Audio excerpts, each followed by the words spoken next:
It's good morning, good morning. It is the Daily Push Morning Show right here at the Unparalleled Event Center, man. Y'all know where we're at. Y'all know where we're at. 6490 Veterans Parkway, Suite C. Y'all know if you got an event coming on, y'all know this is the place you need to be. Right here in Columbus, the hottest spot for your next event. Y'all look who I got with me this morning.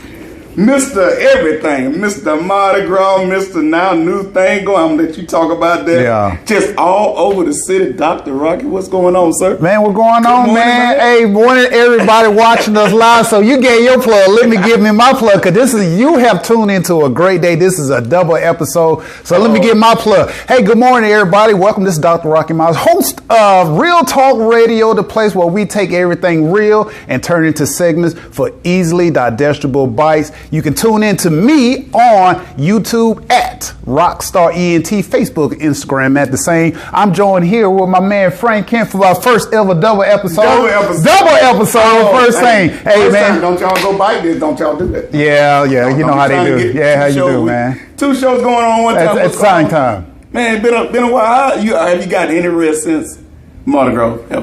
Yeah, I did. It's Mardi. First of all, Mardi Gras is never over. Okay, it's never over. As soon as it ends, we are playing in. Thankful for everybody who tuned in. Came into the Mardi Gras ball, had a great time, and then showed up at the parade. We had a little snafu, but everybody had a great time. I know you probably didn't get to make it, but man, the weather was great. I know that the year that we came was, Frank, y'all don't understand. Frank put in some work for, like a lot of the 2022 parade was thanks to Frank. But we did turn it out, and it was a blessing. Man, it was. I saw the snippets of everything, man.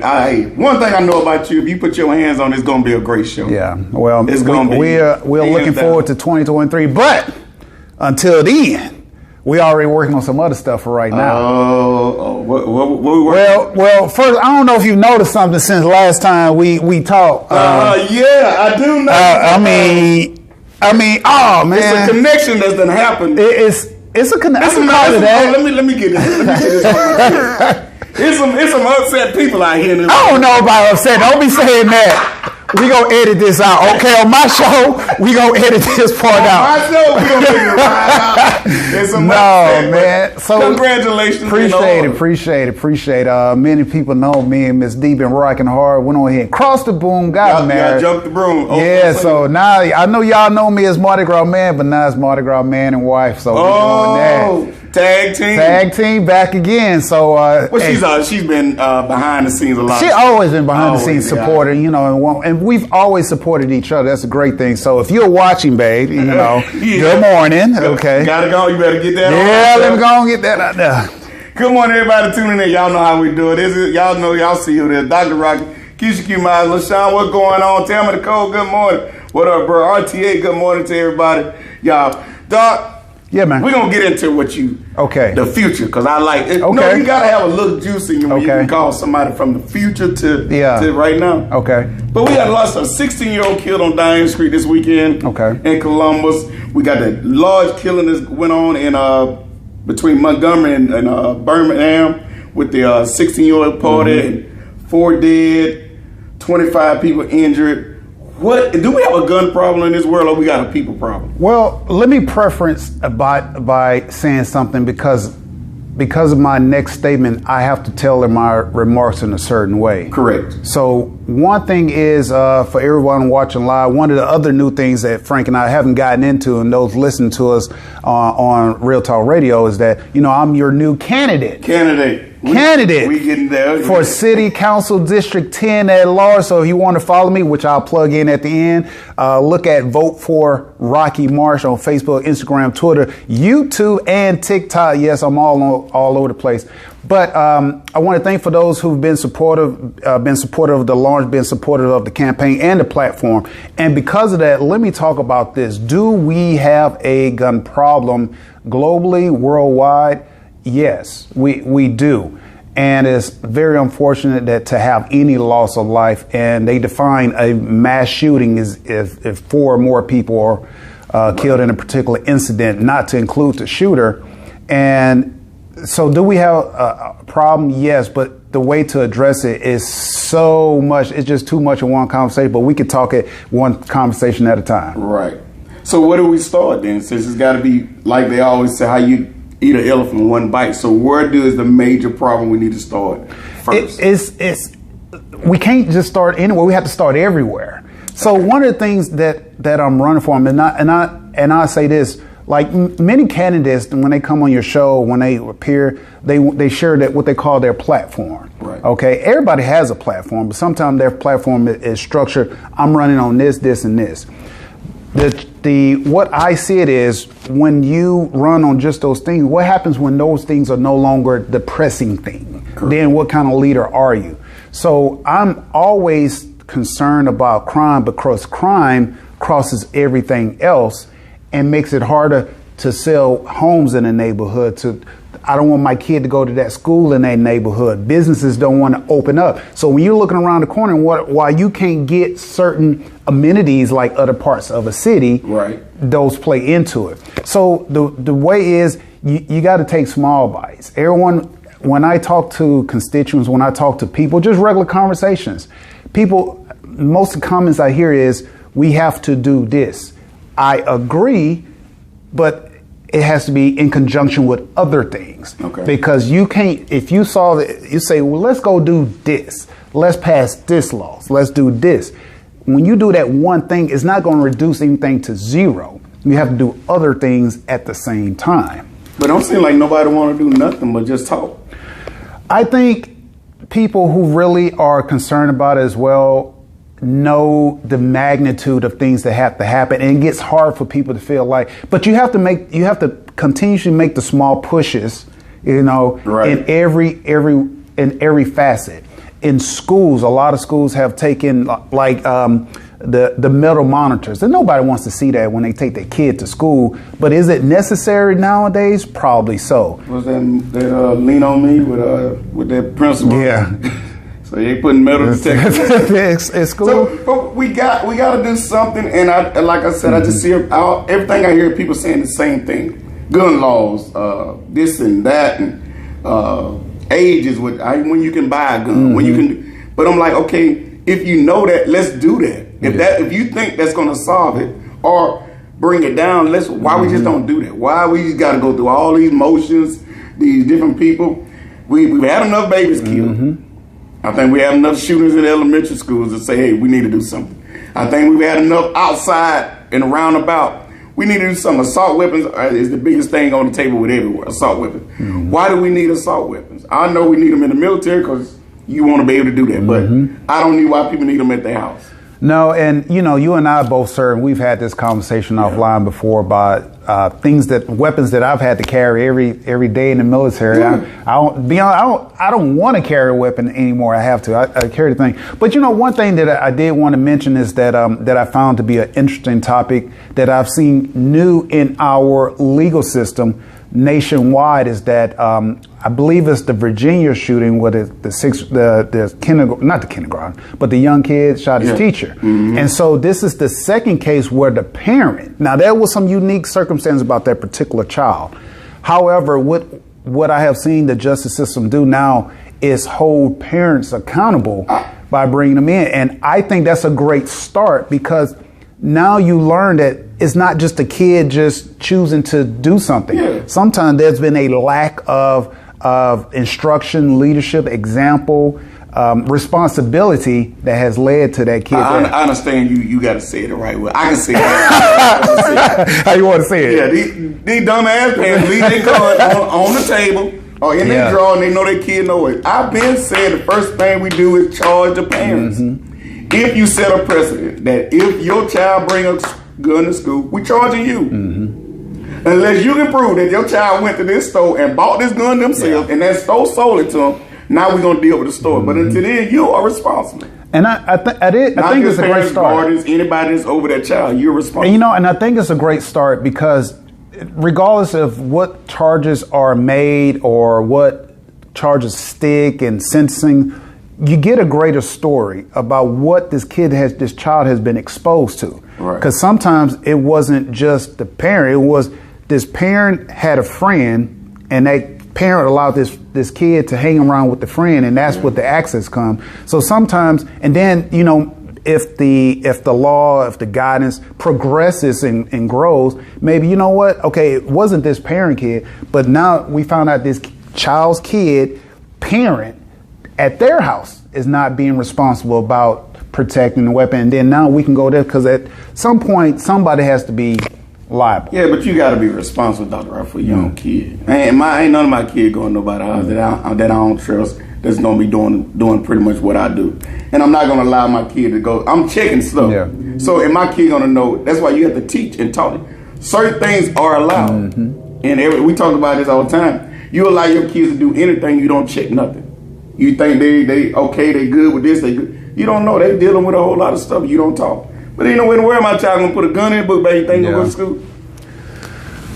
But I mean, I understand everybody's household. Yeah, exactly. And the thing is, as many, and we say this about laws all the time, a lot of people, and I don't say, not everybody, for everybody that on the quote, I didn't say everybody, but a lot of times it doesn't matter what laws are passed when, because everything's not going to be perfect. No. Every law can't stop some people, and things are just going to happen. But at that time, when things don't happen, when we have the gaps, that's when we need the legal system, justice system, parents, local municipalities, local government to pitch in and fill in the gap and bring the people who need to be held responsible at that time.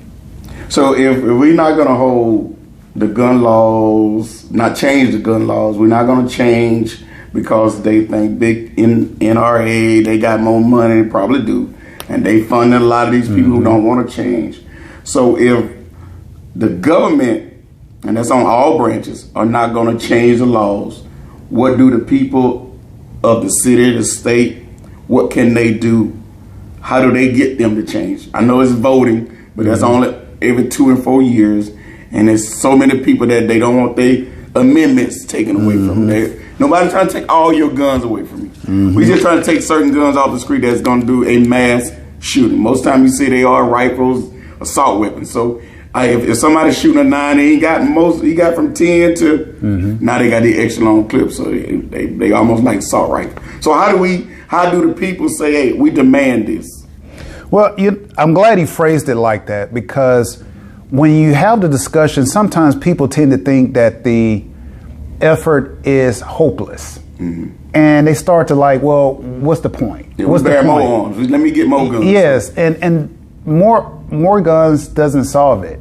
If you have a gun appear in the school, filling it with 2 or 3 security officers doesn't solve your gun problem. You put more guns in place, and I'm never against putting more guns in a certain place, especially not around children.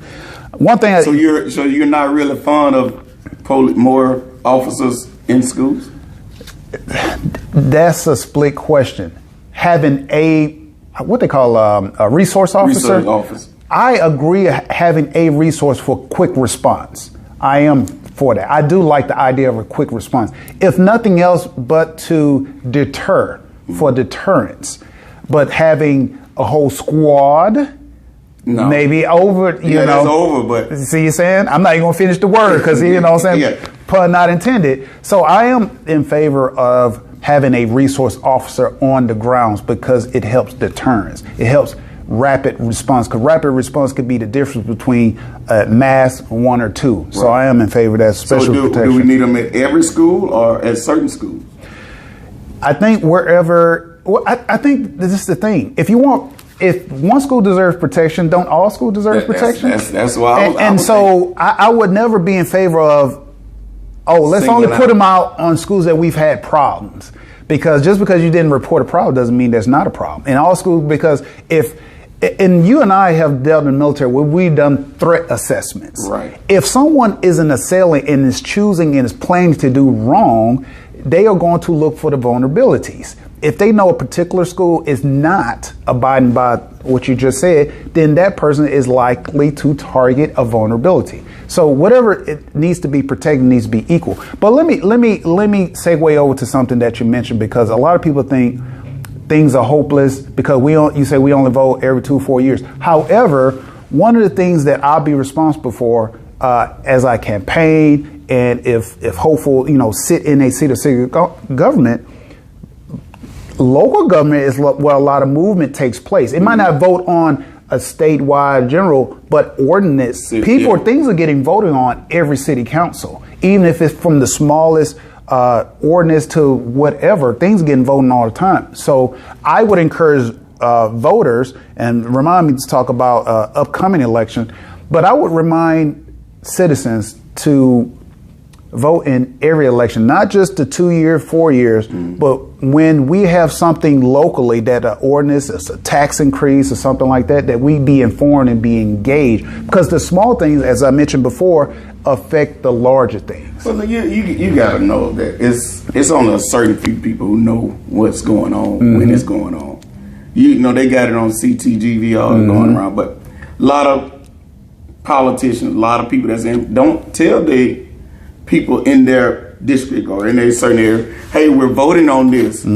Why, so why, if that communication line stops at that table that they sit at and don't get out and brought on to certain few people, then it doesn't matter. If I don't know about it, my voice won't be heard, because I only know about it when we hear about it, it's forced down your throat. So that lack of communication, I do believe, is... That's actually a great point, and something that I have been making a special note to mention. When someone asks, because I get asked this question all the time, we read the comments, somebody probably reading right now, like, what are you going to do different? What are you going to be different? What are you going to do? And it's not a loaded question, but one of the things that I would like to do, and it's not something new, it's not something I created, I don't want to take credit for it, but one of our current city council does a great job of this. After every city council, they share notes, the minutes, not the immediate minutes, but they do share highlights from the city council, which I think is a great. Right. What I think the gap is more leaders taking opportunity to spread the word. When you and I served in uniform, if something was put out at formation, the first sergeant tell the squad leaders tell the team leaders, and the point is to continue to disseminate the information. Right. But when we cannot wait till something is wrong before we want to galvanize, organize, and protest or do whatever. We have to do this consistently all the time, even on the small things. Because if you don't do the small things well, we won't be effective as the big things. So the last point, then I'll let you get on, is when we have city council meetings, whatnot, where's the organization for dissemination of information about even the most minute thing? Let's keep in city, but as residents, we also have to take responsibility, because that's not important or whatever, but it's not important until your tax increase go up. And then they say, when we voted on this, remember that email you got that you didn't pay attention to? It was in that. Or that letter. Yeah, or when that notice comes on. Lula's gonna send you a letter. That's what the point is. We have to do the small things well in order to be better at the bigger things.